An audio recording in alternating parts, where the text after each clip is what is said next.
Hello students, स्वागत है आपका हमारे ऑनलाइन क्लासेस अंकित मैथमेटिक्स क्लासेस में। कल हमने आपको एक्सरसाइज 3.1 का क्वेश्चन नंबर पहला करा दिया था। आज हम क्वेश्चन नंबर आपको दूसरा कराएंगे। दूसरा क्वेश्चन हमारा, क्रिकेट टीम के एक कोच ने रुपये 3900 में 3 बल्ले तथा 6 गेंदें खरीदी। हमने 3 बल्ले खरीदे और 6 गेंदें खरीदी। उन 3 बल्लों की कीमतों को और 6 गेंदों की कीमतों को हमने जब जोड़ा तब हमने उसे 3900 रुपये दिए। ठीक है। फिर बाद में हमने क्या किया, बाद में उसने एक और बल्ला ख़रीदा और उसी प्रकार की 3 गेंदें खरीदी। ठीक है। पहले उसने 3 बल्ले और 6 गेंदें खरीदी जिसकी कीमत जो है वो आपकी 3900 रुपये है। उसके बाद उसी प्रकार की उसने एक बल्ला ख़रीदा और 3 गेंदें खरीदी। कितने रुपए में? 1300 रुपये में खरीदी। इस स्थिति को बीजगणितीय तथा ज्यामितीय रूपों में व्यक्त कीजिए। इस स्थिति को हम इस स्थिति को हम बीजगणितीय तथा ज्यामितीय रूप में व्यक्त करेंगे। चलिए, तो हमने जो 3900 रुपये दिए हैं वो 3 बल्लों के और 6 गेंदों को ही तो दिए। तो सबसे पहले हमें ये तो पता होना चाहिए कि हमारे एक बल्ले की कीमत क्या है। जब हमें एक बल्ले की कीमत पता लग जाएगी और एक गेंद की कीमत पता लग जाएगी तब हमें आराम से पता लग जाएगा कि 3 बल्लों की कीमत क्या है और 6 गेंदों की कीमत क्या है। चलिए, माना एक बल्ले की कीमत बराबर ₹X तथा एक गेंद की कीमत कितनी हो जाएगी? ₹Y। तो केस फर्स्ट, बल्ले हमने कितने खरीदे हैं? 3। एक बल्ले की कीमत X, 3 बल्लों की कीमत कितनी हो जाएगी? 3X प्लस एक गेंद की कीमत Y, तो 6 गेंदों की कीमत कितनी हो जाएगी? 6Y। और जब हमने 3 बल्ले और 6 गेंदें खरीदी तब हमने कितने रुपए दिए? 3900। समीकरण नंबर 1। ठीक है, ये हमारा बीजगणितीय रूप हो गया। केस सेकंड,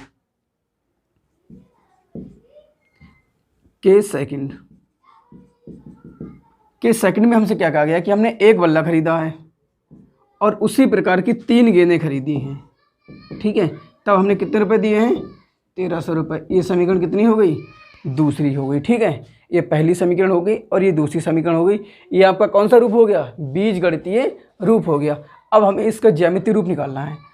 कौन सा रूप निकालना है? ज्यामितीय रूप। तो ज्यामितीय रूप निकालने के लिए हमने आपको बताया था एक बार आप x बराबर 0 कर दें और एक बार आप y बराबर 0 रख दें। तो अगर आप x बराबर 0 रखते हैं और y बराबर 0 रखते हैं तब आपका ज्यामितीय रूप बहुत बड़ा मिलेगा, आपको बहुत बड़ा मिलेगा। तो हमने क्या करा, हम कुछ ऐसा मान रखते हैं जिससे हमें थोड़ी सहूलियत हो जाए। चलिए, अगर हम x की जगह कितना रख दें? 100 रख दें। अगर हम x की जगह 100 रखेंगे तो 100 × 300 हो जाएगा।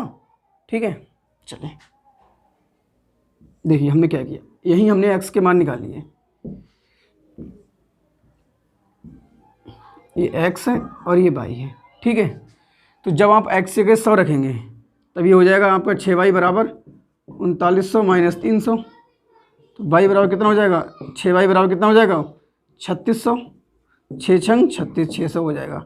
आपने x की जगह 100 रखा तो y का मान कितना हो जाएगा? 600। ठीक है, इतनी बात समझ में आएगी? ठीक, फिर आप क्या करें, x से कितना रख दें? 300 रख दें। x से आप कितना रख दें? 300 रख दें। x से अगर आप 300 रखेंगे तब y का मान कितना हो जाएगा? 300 × 3 900, 500 हो जाएगा।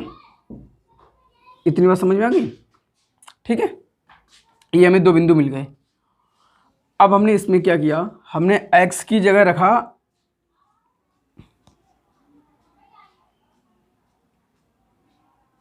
इतनी बात समझ आ गई?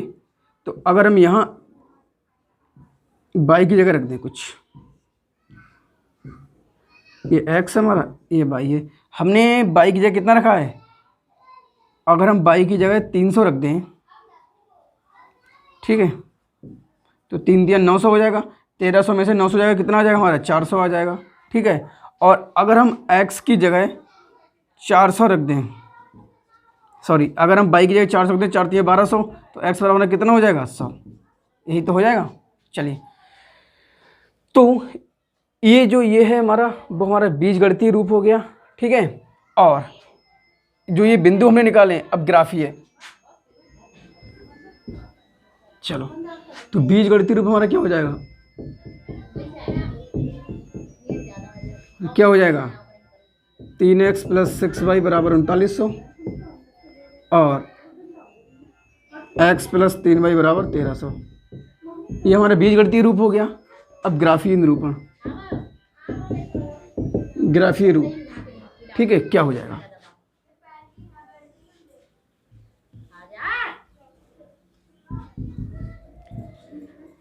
ये हमारा x एक्सिस होता है, ठीक है, और ये हमारा x डैश हो जाएगा, ये हमारा y हो जाएगा और ये हमारा y डैश हो जाएगा। ये हमारा ओरिजिन होता है 0,0। इतनी बात समझ में आ गई। अब ये हमारा 100 हो गया, ये 200 हो गया, ये 300 हो गया, ये 400 हो गया, ये 500 हो गया, ठीक है। इतनी बात समझ में आ गई। ये हमारा 100 हो गया, 200, 300, 400, 500, 600, 700 हो गया। ये 100 हो गया, 200 हो गया, 300 हो गया, 400 हो गया, 500 हो गया, 600 हो गया, 700 हो गया। चलिए अब इसको हम ग्राफ पर, पहले हम रेखा 1 को ग्राफ पर निरूपित करते हैं। तो क्या x = 100 और y = 600। तो x = 100 और y = 600, यही तो हो जाएगा। ये हमारा कितना हो जाएगा 100, 600। इतनी बात समझ में आ गई, ठीक है स्टूडेंट्स। फिर x = 300 और y = 500। x = 300 और y = 500, अपना ये हो जाएगा, ठीक है। ये अपना हो जाएगा 300, 500। तो ये रेखा इन दोनों बिंदुओं से होते हुए जा रही है, ठीक। ये हमारी कौन सी है, लाइन 1, ठीक है। और अब ये दूसरी रेखा है हमारी, दूसरी रेखा को निरूपित करेंगे। तो x = 400 और y = 300।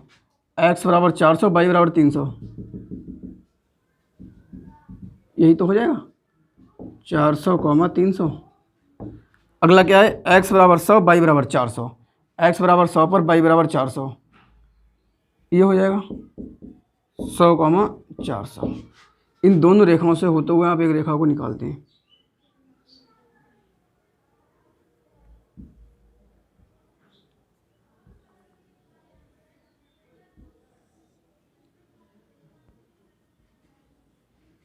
तो स्टूडेंट्स ये हमारी लाइन हो जाएगी 2, ये हमारी लाइन 2 है, ठीक है।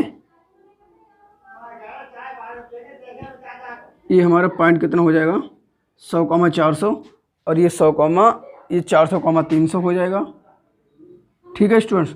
तो ये हमारा जो हो गया वो बीजगणितीय रूप हो गया और ये हमारा जो हो गया ये ग्राफीय रूप हो गया, ठीक है स्टूडेंट्स। इतना उतार लीजिए आप लोग। चलिए स्टूडेंट, क्वेश्चन नंबर 3 है, 2 किलोग्राम सेब तथा 1 किलोग्राम अंगूर का मूल्य किसी दिन 160 रुपये था। 1 महीने बाद 4 किलोग्राम सेब और 2 किलोग्राम अंगूर का मूल्य 300 हो जाता है। एक्चुअली ध्यान से देखिएगा कि हमने एक दिन 2 किलोग्राम सेब खरीदे, ठीक है, और 1 किलोग्राम हमने अंगूर खरीदे, तब हमें ये 160 रुपये के पड़े दोनों, ठीक है। अलग अलग हमें नहीं पता है, हमने जो पैसे दिए 2 किलोग्राम सेब खरीदा और 1 किलोग्राम अंगूर खरीदा और इन तीनों केजी 2 किलो सेब और 1 किलो अंगूर के हमने उसे 160 रुपये दे दिए। 1 किलो अंगूर की कीमत क्या है हमें पता नहीं है, 1 किलोग्राम सेब की कीमत क्या है हमें पता नहीं है, हमें इकट्ठी कीमत पता है कि 160 रुपये है, ठीक है। फिर 1 महीने बाद हमने 4 केजी सेब खरीदे स्टूडेंट्स और 2 केजी हमने ऑरेंज खरीदे, ठीक है। 4 केजी हमने सेब खरीदे एप्पल और 2 केजी हमने ग्रेप्स खरीदे अंगूर खरीदे, ठीक है। तब हमने उसे 300 रुपये दिए। 4 किलो सेब और 2 किलो अंगूर के हमने इकट्ठे उसे 300 रुपये दे दिए। 1 महीने बाद अंगूर की कीमत क्या थी आई डोंट नो, सेब की कीमत क्या थी आई डोंट नो। तो हमें इकट्ठी कीमत दी गई है, तो हमारा पहला काम क्या है, हमारा पहला काम यह है, हम दोनों की कीमतें, भाई 1 किलो सेब की कीमत कुछ ना कुछ तो रही होगी और 1 किलोग्राम अंगूर की कीमत भी कुछ ना कुछ रही होगी। तो सबसे पहले 1 किलोग्राम सेब की कीमत और 1 किलोग्राम अंगूर की कीमत आप मान लीजिए, ठीक है।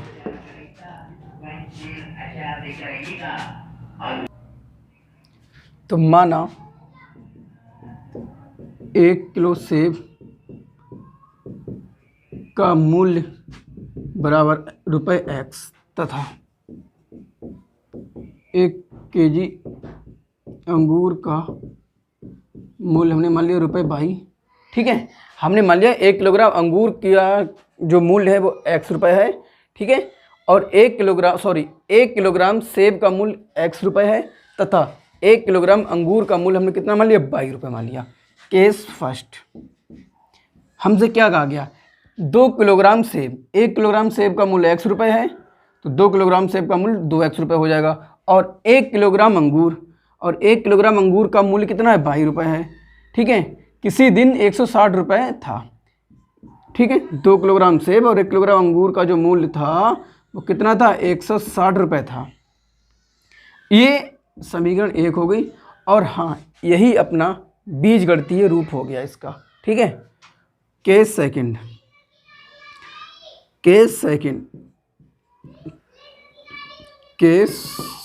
क्या है हमारा, 1 महीने बाद 4 केजी सेब का मूल्य 4X और 2 केजी अंगूर का मूल्य कितना हो जाता है, 360। ये समीकरण नंबर कितनी हो गई हमारी, 2 हो गई, ठीक है। चलिए, हमने आपको बताया था कि किसी भी समीकरण को ग्राफ पर शो कराने के लिए हमें कम से कम 2 बिंदु चाहिए, ठीक है। तो हम पहले तो इस रेखा के 2 बिंदु, इस समीकरण के 2 बिंदु ज्ञात करते हैं। हमने क्या किया, x की जगह कितना रख दिया, 40 रख दें अगर हम, तो 40 दूनी 80 हो जाएगा। अगर हम x की जगह 40 रख दें तो y बराबर कितना हो जाएगा, 40 दूनी 80 हो जाएगा, ठीक है। और अगर हम x की जगह 60 रख दें तो जब x की जगह हम 60 रखेंगे तो 60 दूनी 120, ये कितना हो जाएगा, 40, ठीक है।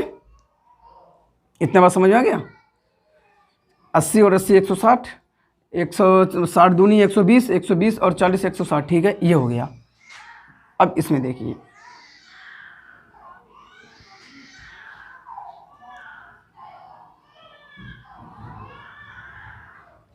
ये x हो गया, ये y हो गया। अब हमने स्टूडेंट्स क्या किया, अगर हम ये 2y होगा, अगर हम y की जगह 100 रख दें तो 100 दूनी 200 हो जाएगा, तो 360 माइनस 200 कितना हो जाएगा, 160 हो जाएगा। और जब इसे भाग करोगे 4 से, तो 4 4 16 40 आ जाएगा, ठीक है। इतनी बात समझ में आ गई। चलिए स्टूडेंट्स, फिर हमने क्या करा, अभी हमने x की जगह 100 रखा है, y की जगह 100 रखा है। अब हम y की जगह रख दें 80, 80 दूनी 160, तो ये हमारा हो जाएगा 200, ठीक है। चलिए स्टूडेंट्स, तो अगर हम x की जगह 100 रख दें तो 100 दूनी 200, उधर जाके माइनस का हो जाएगा, 360 माइनस 200 कितना हो जाएगा, 160। और जब आप 160 को 4 से भाग करेंगे तो 4 चौक 16 कितना आ जाएगा, 40 आ जाएगा। इतनी बात समझ में आ गई। अब आप क्या करें, y की जगह कितना रख दें, 80 रख दें, y की जगह कितना रख दें, 80। तो 80 दूनी कितना हो जाएगा, 160। जब आप 300 में से 160 को घटाएंगे तो कितना बचेगा अपना, 200 बचेगा, ठीक है। और 200 को जब 4 से भाग करेंगे तो कितना आ जाएगा अपना, 50। तो जब 80 रखेंगे तब कितना आएगा अपना x का मान, 50 आएगा। इतनी बात समझ में आ गई आप लोगों को, ठीक है। तो इसका बीजगणितीय रूप क्या हो जाएगा, बीजगणितीय नंबर 1, बीजगणितीय रूप इसका क्या हो जाएगा, 2x + y बराबर 160 एंड दूसरी समीकरण क्या है, 4x + 2y बराबर 360। ये हमारा हो गया बीजगणितीय रूप, ठीक है। क्या हो गया, बीजगणितीय रूप। अब हम शो कराएंगे ग्राफीय निरूपण, ठीक है, नंबर 2। तो इतना हम मिटा दें स्टूडेंट्स। चलिए स्टूडेंट्स, अब हम पढ़ते हैं ग्राफीय रूप। तो ये हमारी एक्स एक्सिस होती है,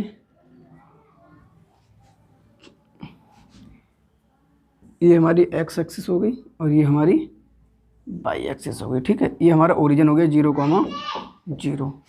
ये हमारी वाई डैश होती है और ये हमारी एक्स डैश होती है।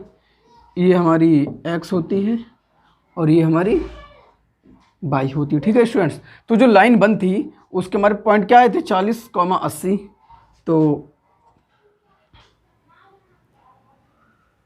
20, 40, 60, 80,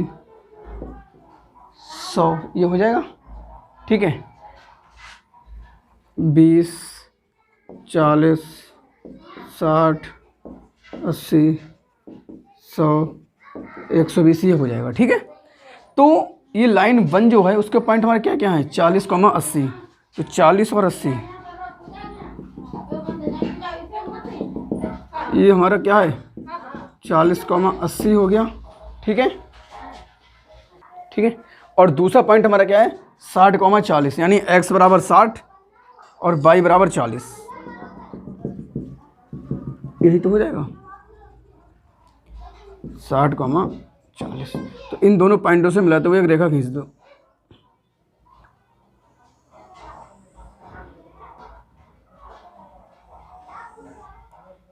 ठीक है, ये हमारी हो जाएगी लाइन 1। अब लाइन 2 क्या है, 40,100, x बराबर 40 और y बराबर 100, ये हो जाएगी, ये है 40,100। ठीक है स्टूडेंट्स, और 50,80, 50 जो होगा वो हमारा 40 और 60 के बीच में ही तो होगा, और 80 हमारा ये है, ये है। तो एक लाइन स्टूडेंट्स आप ये खींच दो।